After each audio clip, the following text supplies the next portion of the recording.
Mark, first reaction. We got the shot of you reacting on the phone and seeing it. First reaction and thought when you learned that the season's been suspended. This is crazy. This can't be true. I mean, it's not within the realm of possibilities. It seemed more like out of a movie than reality.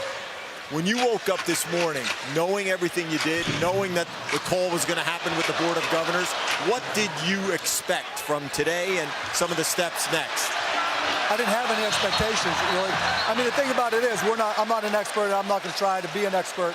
And the NBA, our plan here was to defer to the NBA. I mean, they have people who specialize in this, and they're talking to the CDC, the health organizations, the HHS. So I don't want to pretend and try to fake it, So we were just going to defer to the NBA. How do you assess the decision? I mean, I trust Adam. I mean, you know what? It's really not about basketball or money. I mean, literally, if this thing is just exploding to the point where, all of a sudden players and others have had it, you think about your family, you want to really make sure you're doing this the right way, because now it's much more personal, and you've seen what's happened in other countries, but just the whole idea that it's come this close and potentially a couple of players have it, just stunning isn't the right word. I mean, it's just crazy. What concerns do you have right now for your team? It's not about the team. It's just about the country and life in general. I mean, we've got the pieces in place. I'm concerned about now that we're not playing games. What about all the people who work here on an hourly basis?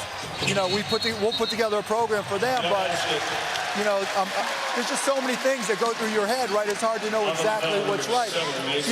Talking to some of the guys who aren't playing on the bench, it's like, look, I don't think you guys are going to be able to leave town. It's not like, okay, this is like a lockout time and just go enjoy and we'll figure it out and come back. It's like, no, I mean, the whole idea is the only way, and I'm guessing here, I'm not the expert, the only way we're going to have any control over it and making sure our players are healthy is if we know where they're at and who they're working with, and who they're dealing with.